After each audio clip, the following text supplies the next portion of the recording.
नमस्कार, स्वागत है आपका। आप देख रहे हैं गुड न्यूज टुडे। आपके साथ मैं हूं रेखा कड़ाकोटी और वक्त हो गया है आपके खास कार्यक्रम गुड लक टुडे का, जहां पर स्टूडियो में मेरे साथ मौजूद होते हैं पंडित शैलेंद्र पांडे जी। बहुत बहुत स्वागत है पंडित जी आपका इस खास शो में। नमस्कार। तो आज कार्यक्रम में हम बात करेंगे साल के पहले ग्रहण की, कैसा होगा इसका असर राशियों पर और साथ ही साथ आपके जीवन पर, देश दुनिया पर। जानेंगे पंडित जी से, लेकिन शुरुआत कर लेते हैं गुड लक मंत्र के साथ।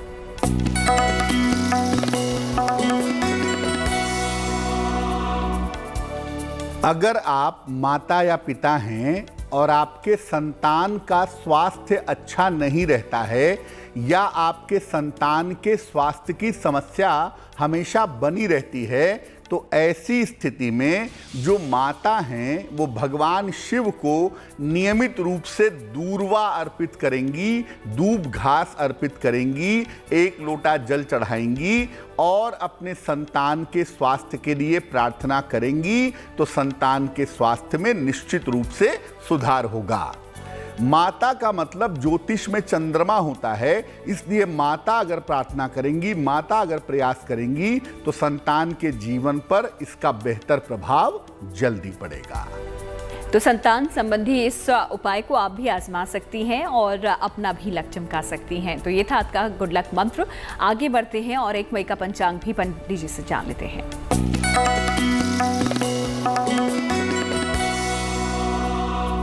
दिनांक 1 मई 2022, दिन रविवार, तिथि है वैशाख शुक्ल पक्ष की प्रतिपदा तिथि, नक्षत्र है भरणी नक्षत्र रात के 10:11 तक, इसके बाद कृत्तिका। चंद्रमा मेष राशि में संचरण कर रहे हैं। राहु काल का समय शाम के 4:30 से 6 बजे तक और दिशा शूल है पश्चिम दिशा। अगर आपके लिए पश्चिम दिशा में यात्रा करना जरूरी है तो जरा सा पान का पत्ता खाकर और भगवान का स्मरण करके यात्रा करेंगे तो मुश्किल से बचे रहेंगे। तो पंचांग पंडित जी ने आपको यहाँ पर बताया है 1 मई का, जिसके जरिए आप भी अपने दिन की शुरुआत शुभ कर सकते हैं और क्या नहीं करना है ये भी पंडित जी ने आपको बता दिया है। फिलहाल अब कार्यक्रम को आगे बढ़ाते हैं और बात कर लेते हैं सूर्य ग्रहण की। ग्रहण का नाम हम जब भी सुनते हैं तो हमारे जहन में एक डर का माहौल पैदा हो जाता है कि ग्रहण है तो कुछ बुरा ही होगा। साल का ये पहला सूर्य ग्रहण है, क्या ये मामला है, किस तरीके का ये रहने वाला है, आइए जान लेते हैं पंडित जी से।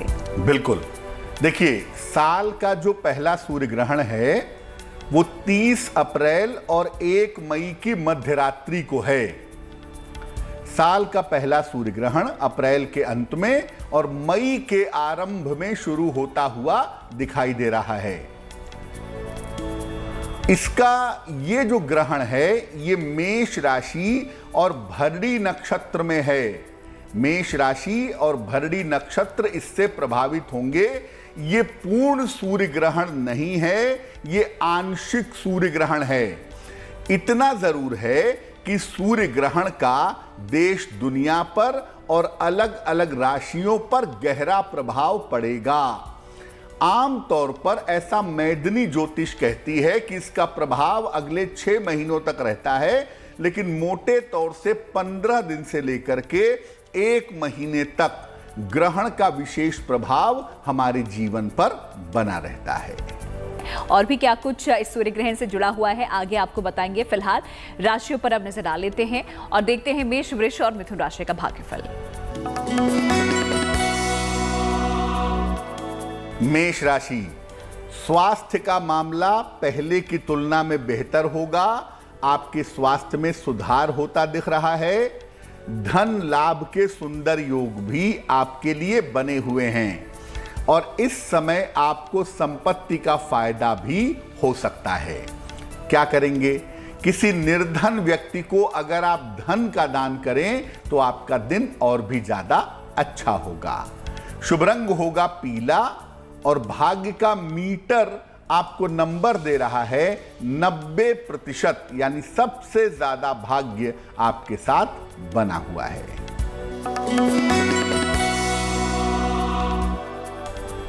वृषभ राशि, स्वास्थ्य का बहुत ध्यान रखें, सेहत में दिक्कतें हो सकती हैं। अनावश्यक तनाव इस समय मत पालिए। हालांकि देखिए परिवार का सहयोग आपके साथ बना रहेगा। 1 लोटा जल अगर आप भगवान सूर्य को समर्पित करें तो आपके दिन की मुश्किलें कम हो जाएंगी। शुभ रंग होगा सफेद और भाग्य का मीटर आपको नंबर दे रहा है 60%, यानी मेहनत ज्यादा होगी, भाग्य थोड़ा कम रहेगा।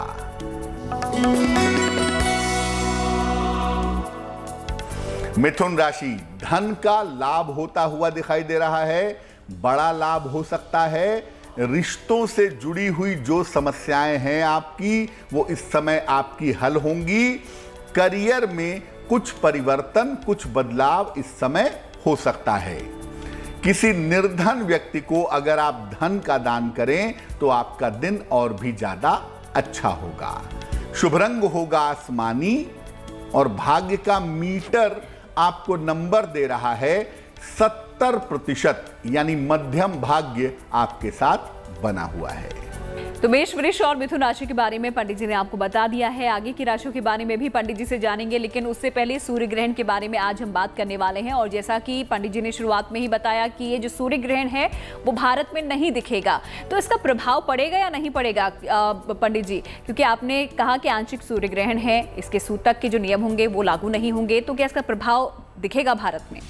आंशिक सूर्य ग्रहण है, अब देखिए भारत में नहीं दिखेगा, इसका मतलब ये नहीं है कि भारत के लोगों पर प्रभाव नहीं पड़ेगा या जहां नहीं दिखेगा वहां पर प्रभाव नहीं डालेगा। सूर्य पूरी दुनिया में एक ही है और ग्रहण में सूर्य प्रभावित होता है। अब चूंकि सूर्य प्रभावित होगा और पूरी दुनिया में एक ही सूर्य है, तो सूर्य कहीं भी प्रभावित होगा, आपके जीवन पर असर जरूर पड़ेगा।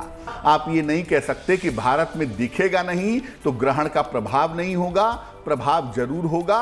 और अगले 15 दिन से 1 महीने तक इसका प्रभाव आपको अपने और देश दुनिया पर पड़ता हुआ दिखाई देगा। फिलहाल क्या इसका प्रभाव होगा, ये पंडित जी से आगे जानेंगे।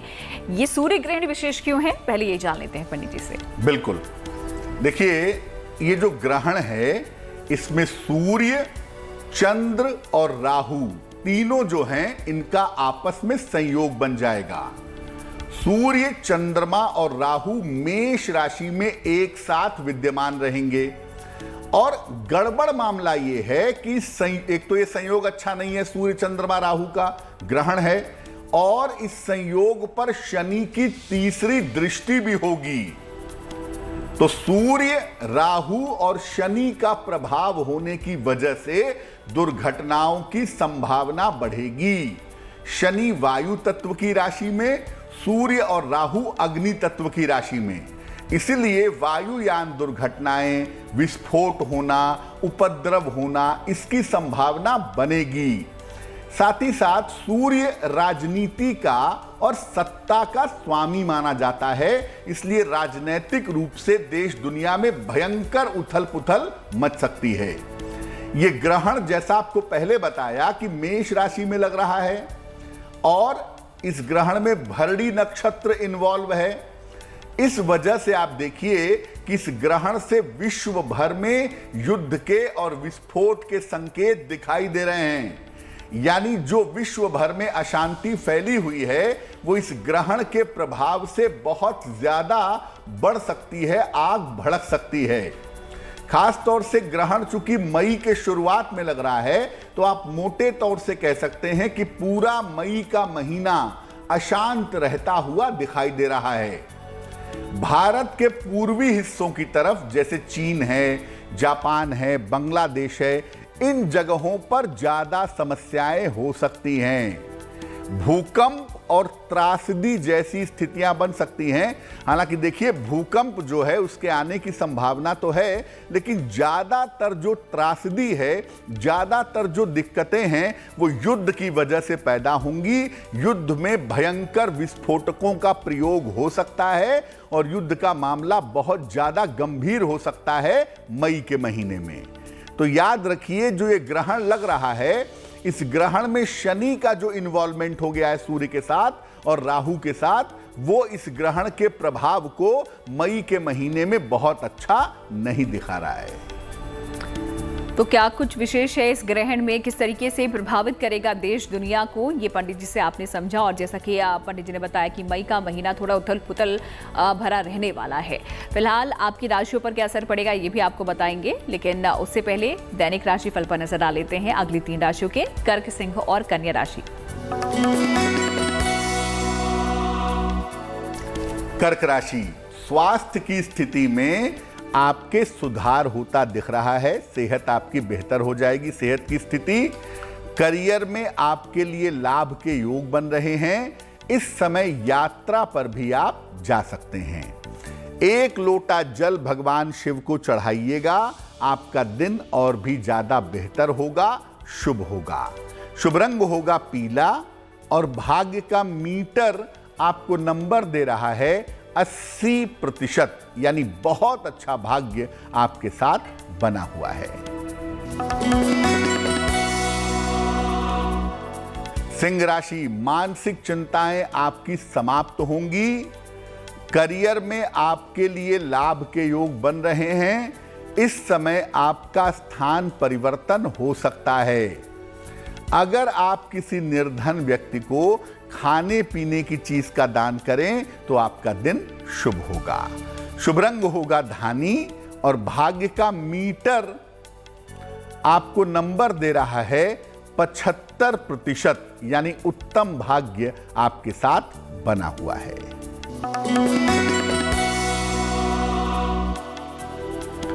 कन्या राशि, स्वास्थ्य आपका बिगड़ सकता है, सेहत में दिक्कतें आ सकती हैं। मानसिक तनाव इस समय आपका बढ़ सकता है। नए काम की शुरुआत से फिलहाल अभी कुछ समय तक परहेज करें तो बेहतर होगा। भगवान सूर्य को अगर आप जल अर्पित करें तो आपके दिन की मुश्किलें कम होंगी, दिन आपका अच्छा हो जाएगा। शुभ रंग होगा गुलाबी और भाग्य का मीटर आपको नंबर दे रहा है 60%, यानी मेहनत ज्यादा होगी, भाग्य थोड़ा कम रहेगा। तो कर्क, सिंह और कन्या राशि वालों का भाग्य कितना साथ दे रहा है ये तो पंडित जी ने आपको बता दिया है। आइए अब वक्त हो गया है आप लोगों की सवाल लेने का और देखते हैं आज का हमारा पहला सवाल हमें किसने भेजा है और उसके लिए क्या समाधान पंडित जी दे रहे हैं। जी,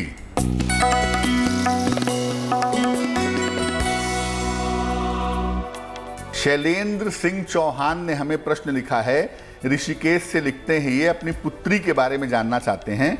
पुत्री की जन्म तारीख है 12 दिसंबर 2017। जन्म का समय है 7:25 सवेरे। जन्म का स्थान है ऋषिकेश, उत्तराखंड। ये लिख रहे हैं कि बच्ची बहुत चंचल है, बहुत जिद्दी है। बच्ची का स्वास्थ्य अच्छा नहीं रहता है। बच्ची का भविष्य कैसा होगा? शैलेंद्र जी, आपकी पुत्री का लग्न है वृश्चिक लग्न और इनकी राशि बनती है कन्या राशि।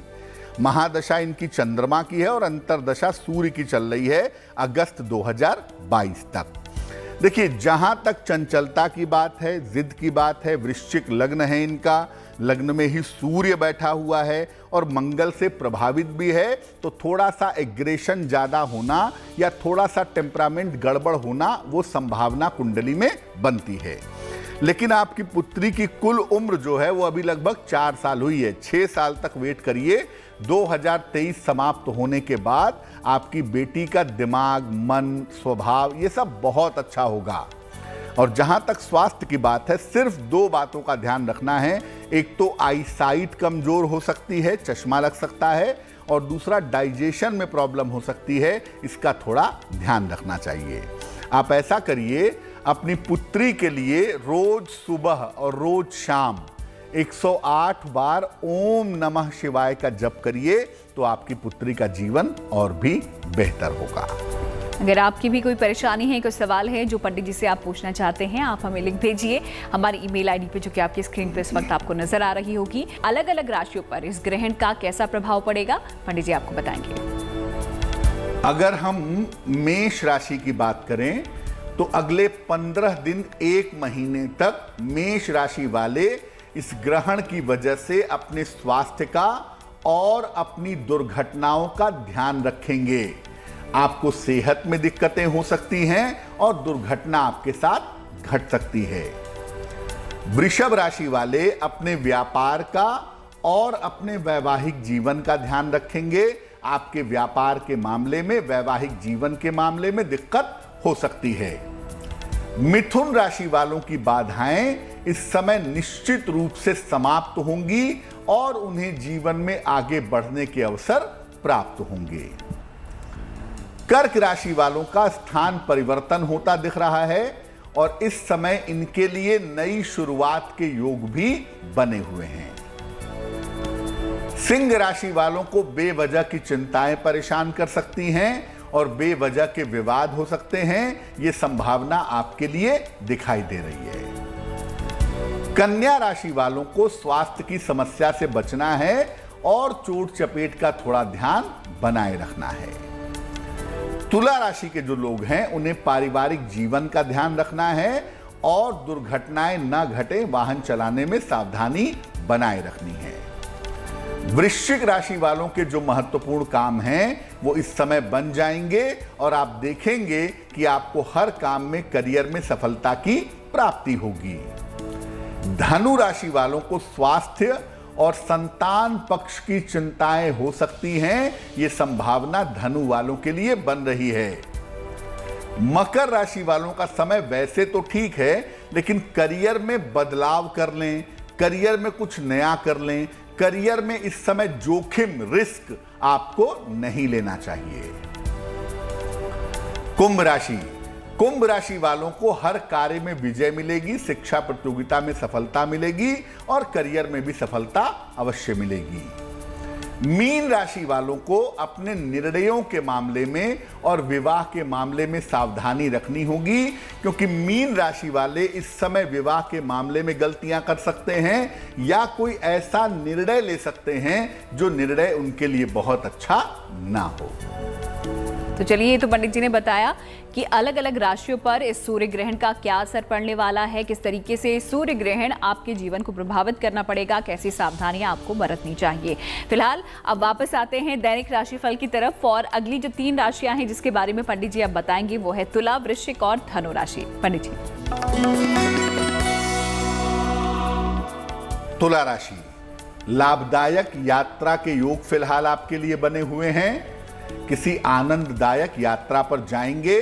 परिवार में कोई शुभ कार्य, कोई मंगल कार्य इस समय आपके हो सकता है। आकस्मिक धन का लाभ होता हुआ भी इस समय आपको दिख रहा है। 1 लोटा जल भगवान शिव को चढ़ाइएगा, आपका दिन और भी शुभ होगा, आपकी मुश्किलें और भी कम होंगी। शुभ रंग जिसका प्रयोग करेंगे वो होगा नीला और भाग्य का मीटर आपको नंबर दे रहा है 70%, यानी मध्यम भाग्य आपके साथ बना हुआ है। वृश्चिक राशि, धन लाभ के योग आपके लिए दिखाई दे रहे हैं। पारिवारिक समस्याएं निश्चित रूप से आपकी हल होंगी, लेकिन दिन आराम वाला नहीं है। काफी मेहनत आपको दिन में करनी पड़ेगी। किसी निर्धन व्यक्ति को धन का अगर आप दान करें तो आपका दिन शुभ होगा, दिन की मुश्किलें कम होंगी। शुभ रंग होगा क्रीम और भाग्य का मीटर आपको नंबर दे रहा है 65%, यानी जितनी मेहनत करेंगे उतना ही आपको लाभ होगा।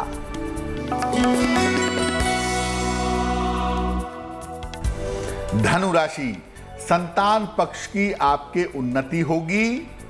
मानसिक चिंताएं आपकी इस समय समाप्त होंगी। स्थान परिवर्तन के योग आपके लिए दिखाई दे रहे हैं। किसी निर्धन व्यक्ति को अगर आप अन्न का दान करें, अनाज का दान करें तो आपका दिन और भी शुभ होगा। शुभ रंग होगा लाल और भाग्य का मीटर आपको नंबर दे रहा है 75%, यानी अच्छा भाग्य आपके साथ बना हुआ है। तो तुला, वृश्चिक, धनु राशि के बारे में भी आपने जान लिया है और साथ ही साथ सूर्य ग्रहण के बारे में भी आज हम बात कर रहे हैं यहाँ पर किस तरीके से प्रभाव डालने वाला है देश दुनिया पर, आपकी राशियों पर। और अगर बुरा प्रभाव डाल रहा है तो भी आप चिंता मत कीजिए, क्योंकि उपाय यहाँ पर हम आपको जरूर देंगे गुड लक टुडे में सूर्य ग्रहण के बुरे प्रभाव से बचने के लिए। तो अगला जो सवाल है मेरा वो पंडित जी से यही है कि अगर इस सूर्य ग्रहण में पंडित जी किसी की राशि पर या जीवन पर जो सूर्य ग्रहण का प्रभाव है वो बुरा पड़ रहा है, अशुभ पड़ रहा है, तो उसके लिए क्या कुछ उपाय आप बताएंगे? देखिए, ज्यादातर राशियों के लिए ग्रहण बहुत अच्छा नहीं है। मोटे तौर पे अगर हम कहें तो मिथुन, तुला, कुंभ और वृश्चिक राशि के लिए ग्रहण थोड़े तौर पे ठीक दिखाई दे रहा है, लेकिन बाकियों के लिए ग्रहण के प्रभाव परिणाम बहुत अच्छे नहीं दिख रहे हैं। तो मान लिया कि ग्रहण के परिणाम प्रभाव आपको शुभ नहीं दिखाई दे रहे हैं, अगले 15 दिनों तक, 1 महीने तक, तो क्या करेंगे? ग्रहण के दौरान अपने गुरु मंत्र और सूर्य मंत्र का जप करें। 30 अप्रैल और 1 मई वाला ग्रहण है, तो आप ऐसा भी कर सकते हैं कि 1 मई को भी सुबह के समय आप गुरु मंत्र का, सूर्य मंत्र का जप करें। ग्रहण जब समाप्त हो जाए, 1 तारीख को भोर में ग्रहण समाप्त है, पूरा दिन आपके पास है, तो 1 तारीख को आप ग्रहण की समाप्ति के बाद स्नान करें। इसके बाद सूर्य संबंधी वस्तुओं का दान करें किसी निर्धन व्यक्ति को।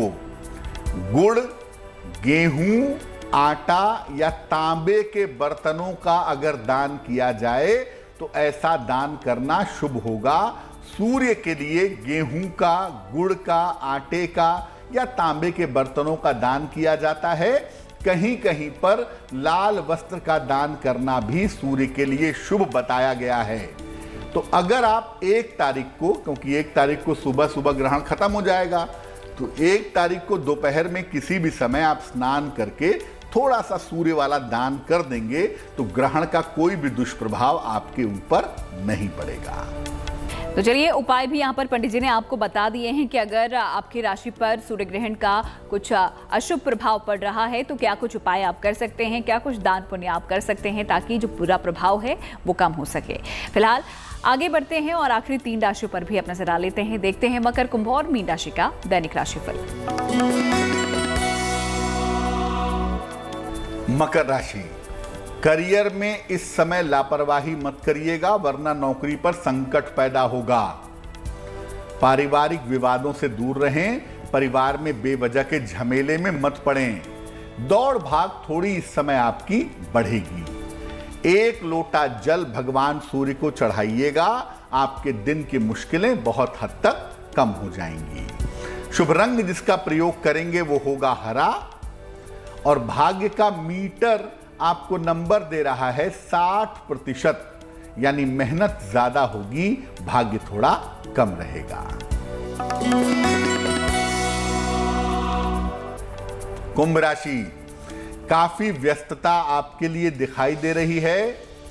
करियर में आपको सफलता मिलती हुई दिख रही है। संपत्ति का लाभ इस समय आपको हो सकता है। भगवान शिव को अगर आप 1 लोटा जल चढ़ाएं तो आपका लाभ और भी ज्यादा होगा।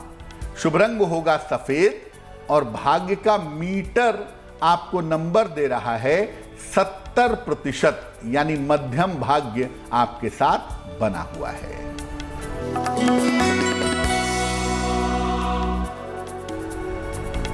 मीन राशि, करियर में आपको सफलता मिलेगी। स्वास्थ्य के मामलों में आपके सुधार होगा। इस समय आपके लिए धन लाभ के अच्छे योग बन रहे हैं। किसी निर्धन व्यक्ति को अगर आप धन का दान करें तो आपका दिन और भी ज्यादा शुभ होगा। शुभ रंग होगा सुनहरा, और भाग्य का मीटर आपको नंबर दे रहा है 80%, यानी बहुत अच्छा भाग्य आपके साथ बना हुआ है। तो चलिए सभी 12 राशियों के बारे में पंडित जी ने आपको बता दिया है कि किस तरीके से भाग्य आपका साथ देगा और क्या कुछ उपाय आप इस दौरान कर सकते हैं आपके दिन को अच्छा बनाने के लिए। फिलहाल अगला एक और सवाल यहाँ पर सूर्य ग्रहण से जुड़ा हुआ पंडित जी से जान लेते हैं, क्योंकि पंडित जी कहते हैं कि कोई भी ग्रहण हो, सूर्य ग्रहण हो या चंद्र ग्रहण हो, जो प्रेग्नेंट लेडीज होती हैं उनको खास सावधानियां बरतनी होती हैं। लेकिन अगर इस दौरान किसी बच्चे का जन्म हो तो क्या ये ग्रहण उसके जीवन को प्रभावित करेगा, यानी कि आने वाले समय में किसी तरीके की कोई गलत चीज या कोई गलत प्रभाव उसके जीवन पर पड़ेगा इस ग्रहण का? देखिए, अगर किसी बच्चे का जन्म इस ग्रहण काल के आसपास होता है या ग्रहण काल के दौरान होता है तो बिल्कुल ये योग उसकी कुंडली में दिखाई देगा कि सूर्य चंद्रमा राहु एक साथ है, सामने से केतु का एक्सिस है, शनि की दृष्टि है। जो कॉम्बिनेशन ग्रहण के समय के हैं वो उसकी कुंडली में छप जाएंगे। अब अगर ये ग्रहण का योग उसकी कुंडली में तीसरे भाव में, छठे भाव में, दशम भाव में, एकादश भाव में होगा तो ज्यादा इसका दुष्प्रभाव नहीं पड़ेगा। लेकिन बाकी भावों में अगर होगा तो ये भाग्य को कहीं ना कहीं कमजोर करेगा और जीवन में संघर्ष की मात्रा बढ़ाएगा। याद रखिए, जिस समय ये सूर्य ग्रहण लग रहा है उसी समय बृहस्पति मीन राशि में स्वयं विद्यमान है। अब चूंकि गुरु बहुत बलवान हैं, बृहस्पति बहुत मजबूत हैं, तो इस ग्रहण काल में अगर कोई बच्चा जन्म लेता भी है तो बृहस्पति के बलवान होने की वजह से उसे ज्यादा मुश्किल नहीं होगी। लेकिन हाँ, ये जरूर है कि ग्रहण का प्रभाव उसके जीवन पर दिखेगा और जिस इलाके में, जिस भाव में ये ग्रहण जा रहा है उस भाव का फल उसको जीवन में निश्चित रूप से प्राप्त होगा। लेकिन इसका मतलब ये नहीं है कि जिन बच्चों का जन्म ग्रहण के समय होता है वो अशुभ हो जाते हैं। नहीं, ग्रहण के समय जन्म लेने वाले बच्चे ज्यादातर विदेश में जाकर के, अपने जन्म स्थान से दूर जाकर के सफलता पाते हैं या आध्यात्मिक जगत में, स्पिरिचुअल वर्ल्ड में उन्हें विशेष सफलता जीवन में मिल जाती है। तो चलिए, ये तो सूर्य ग्रहण से जुड़े हुए कुछ सवाल थे जो कि हमने पंडित जी से जाने, और साथ ही साथ पंडित जी ने आपको किस तरीके से आप ग्रहण के दुष्प्रभाव से बच सकते हैं उपाय भी बता दिए हैं। आइए अब आप लोगों का एक और सवाल हम ले लेते हैं और देखते हैं अगला जो सवाल है वो हमें किसने भेजा है और उसके लिए क्या समाधान पंडित जी दे रहे हैं।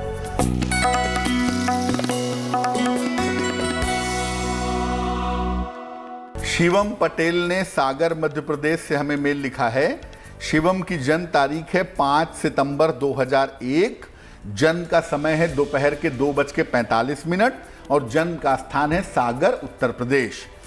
ये लिख रहे हैं कि मैं अभी बीकॉम कर रहा हूं, मुझे किस करियर में जाना चाहिए, व्यवसाय में जाऊं या नौकरी में जाऊं। शिवम, आपकी कुंडली बनती है धनु लग्न की और आपकी राशि बनती है मीन राशि। महादशा आपकी केतु की और अंतरदशा राहु की चल रही है मार्च 2023 तक।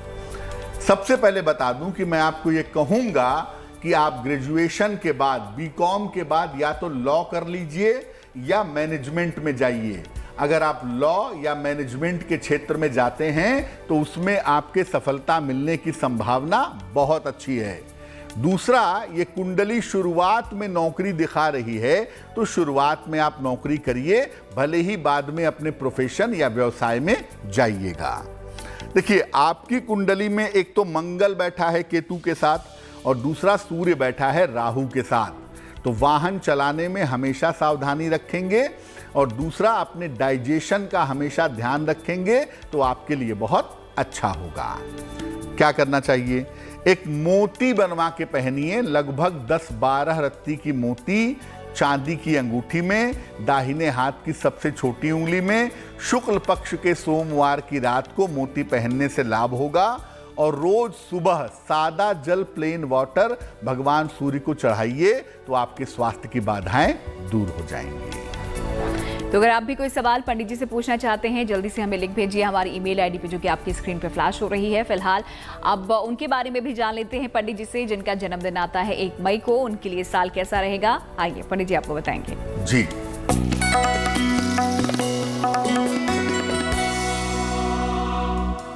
जिन लोगों का जन्मदिन 1 मई को है उन्हें हम सबकी तरफ से जन्मदिन की हार्दिक शुभकामनाएं।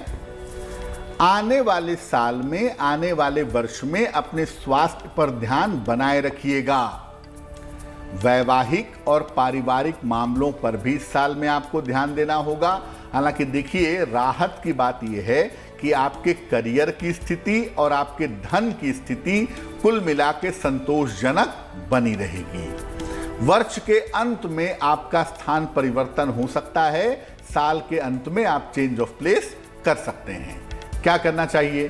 पूरे साल भर भगवान सूर्य की अगर आप उपासना करें तो आपके लिए बहुत शुभ होगा, बहुत कल्याणकारी होगा।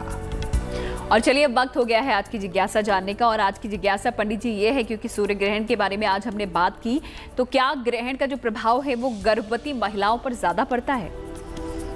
पहले ये समझना होगा कि गर्भवती महिलाओं के ऊपर प्रभाव पड़ेगा, ऐसा कहा क्यों जाता है? देखिए, ग्रहण जब होता है तो वो होता है पूर्णिमा पर या अमावस्या पर, यानी चंद्रमा उसमें इन्वॉल्व होता है। और चंद्रमा जो है वो पृथ्वी के जल तत्व को प्रभावित करता है, जहां जहां वाटर बॉडी है उसको प्रभावित करता है।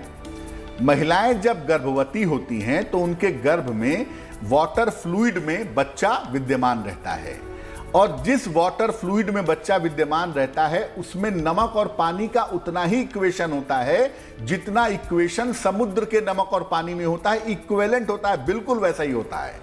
अब चूंकि चंद्रमा समुद्र को प्रभावित करता है, हम सबको पता है, तो वो महिलाओं के गर्भ पर भी असर डाल सकता है, लेकिन बुरा ही डालेगा, ये नहीं कहा जाएगा। मैं ये कहूंगा कि जब महिला ये सोचती है कि मैं चंद्र ग्रहण को देख लूंगी या ग्रहण के परछाई में पड़ जाऊंगी और मेरा बुरा होगा, तो उसके गर्भ के बच्चे पर उसका बुरा प्रभाव पड़ता है, क्योंकि उसका मन जो है वो उसकी मां के मन से जुड़ा हुआ है। लेकिन अगर कोई महिला शुभ चिंतन करे, बिल्कुल ये ना सोचे कि मेरे ऊपर कोई असर पड़ेगा, भगवान का स्मरण करे, भगवान की पूजा करे और ये सोचे कि ग्रहण कुछ भी हो, मेरे ऊपर या मेरे संतान के ऊपर इसका कोई दुष्प्रभाव नहीं पड़ेगा, अगर ये भाव अपने मन में मजबूती से रखे तो निश्चित रूप से ग्रहण का दुष्प्रभाव उसके ऊपर नहीं पड़ेगा। तो चलिए, जिज्ञासा जो हमारी आज की थी वो पंडित जी ने यहाँ पर खत्म कर दी है। फिलहाल अब आगे आते हैं और बढ़ते हैं शुभ पहर की तरफ। देखते हैं 1 मई का शुभ पहर क्या है। दिनांक 1 मई 2022 दिन रविवार का शुभ पहर। शुभ पहर का समय है शाम को 6 बजे से 7:30 के बीच में। शुभ पहर का समय है शाम को 6 बजे से 7:30 के बीच में। इस समय में सुंदर कांड का पाठ करिएगा। ऐसा करने से करियर में आपको उत्तम सफलता की प्राप्ति अवश्य होगी, लेकिन करेंगे शुभ पहर में ही। और तारीख होगी 1 मई रविवार, समय होगा शाम को 6 बजे से 7:30 के बीच में। तो चलिए, शुभ पहर भी पंडित जी ने आपको बता दिया है। शुभ पहर के दौरान आपको क्या करना है, कैसे करना है, ये आपने जान लिया है। अब आइए आखिरी सवाल ले लेते हैं आज का, जो कि आप लोगों का ही सवाल है। देखते हैं ये सवाल हमें किसने भेजा है और इसके लिए क्या समाधान पंडित जी दे रहे हैं।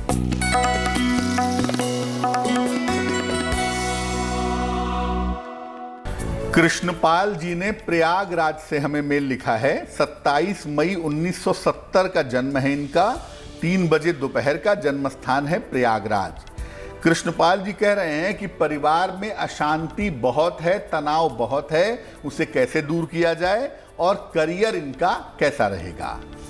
कृष्णपाल जी, कुंडली आपकी कन्या लग्न की है और आपकी राशि बनती है कुंभ। महादशा शनि की और अंतरदशा बृहस्पति की चल रही है मार्च 2024 तक। देखिए, आपकी कुंडली में जो शुक्र है वो षष्ठेश तृतीयेश के साथ और अष्टमेश के साथ बैठा हुआ है, मंगल के साथ। अब भैया, शुक्र के ऊपर अगर मंगल की छाया होगी तो जीवन में सुख वाला पार्ट कमजोर होगा, जो यहाँ कमजोर हो गया है। दूसरा, चंद्रमा भी पीड़ित है राहु से, यानी मानसिक चिंताएं बहुत हैं। तो पारिवारिक मानसिक चिंताएं कुंडली में दिखाई देती हैं। लेकिन देखिए, आपको उपाय बताते हैं, अगर वो आप उपाय नियमित रूप से करें तो आपकी मानसिक चिंताएं भी दूर होंगी, परिवार में शांति भी आएगी। जहां तक आपके करियर का प्रश्न है, करियर आपकी कुंडली में साधारण दिखता है, सामान्य गति से चल रहा होगा, इसी सामान्य गति से चलता रहेगा। जीवन की जितनी जरूरतें हैं आसानी से वो पूरी होती रहेंगी, उसमें कोई समस्या नहीं है। क्या उपाय करना चाहिए? एक ओपल बनवा करके पहनिए, लगभग 12 से 14 रत्ती का ओपल चांदी की अंगूठी में, दाहिने हाथ की तर्जनी उंगली में, शुक्रवार की शाम को एक ओपल पहनने से आपको लाभ होगा। और दूसरा काम करिए, रोज सुबह एक बार विष्णु सहस्त्र नाम का पाठ करिए। हिंदी में चाहिए हिंदी में करिए, संस्कृत में चाहिए संस्कृत में करिए। अगर आप ऐसा करते हैं तो इसके परिणाम आपके लिए बेहद शुभ रहेंगे। और चलिए, कार्यक्रम के आखिरी पड़ाव पर हम पहुंच चुके हैं और यहाँ पर पंडित जी आपको देते हैं एक महा उपाय। तो चलिए जल्दी से जान लेते हैं क्या है आज का महा उपाय।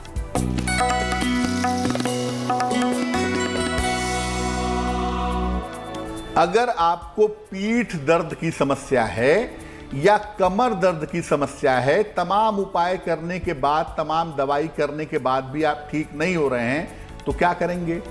आपको एक उपाय बताते हैं, वो उपाय करिए। लेकिन जो दवाई चल रही है या जो फिजियोथेरेपी चल रही है वो चलने दीजिएगा, उसको बंद मत करिएगा। साथ में ये उपाय करेंगे तो फायदा जल्दी होगा। क्या उपाय करेंगे? किसी भी मंगलवार या शनिवार को एक काला धागा ले लीजिए, इसे अपनी कमर में बांध लीजिए, 2 या 3 गांठ लगाइएगा और बांधते समय कहिएगा, नासै रोग हरे सब पीरा, जपत निरंतर हनुमत बीरा। नासै रोग हरे सब पीरा, जपत निरंतर हनुमत बीरा। ये कहते जाइएगा और धागा अच्छी तरह से बांध लीजिएगा।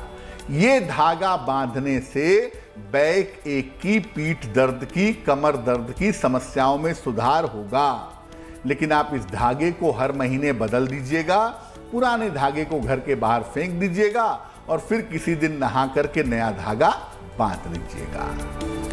इस महाउपाय के लिए पंडित जी आपका बहुत बहुत शुक्रिया, और साथ ही साथ सूर्य ग्रहण के बारे में जानकारी देने के लिए, ये बताने के लिए हमारे दर्शकों को कि क्या असर पड़ने वाला है सूर्य ग्रहण का आपके जीवन पर। आपका बहुत बहुत शुक्रिया, धन्यवाद। तो इसी के साथ गुड लक टुडे में आज फिलहाल इतना ही। फिर होगी आपसे मुलाकात, लेकिन अच्छी खबरों के लिए आप देखते रहिए गुड न्यूज टुडे।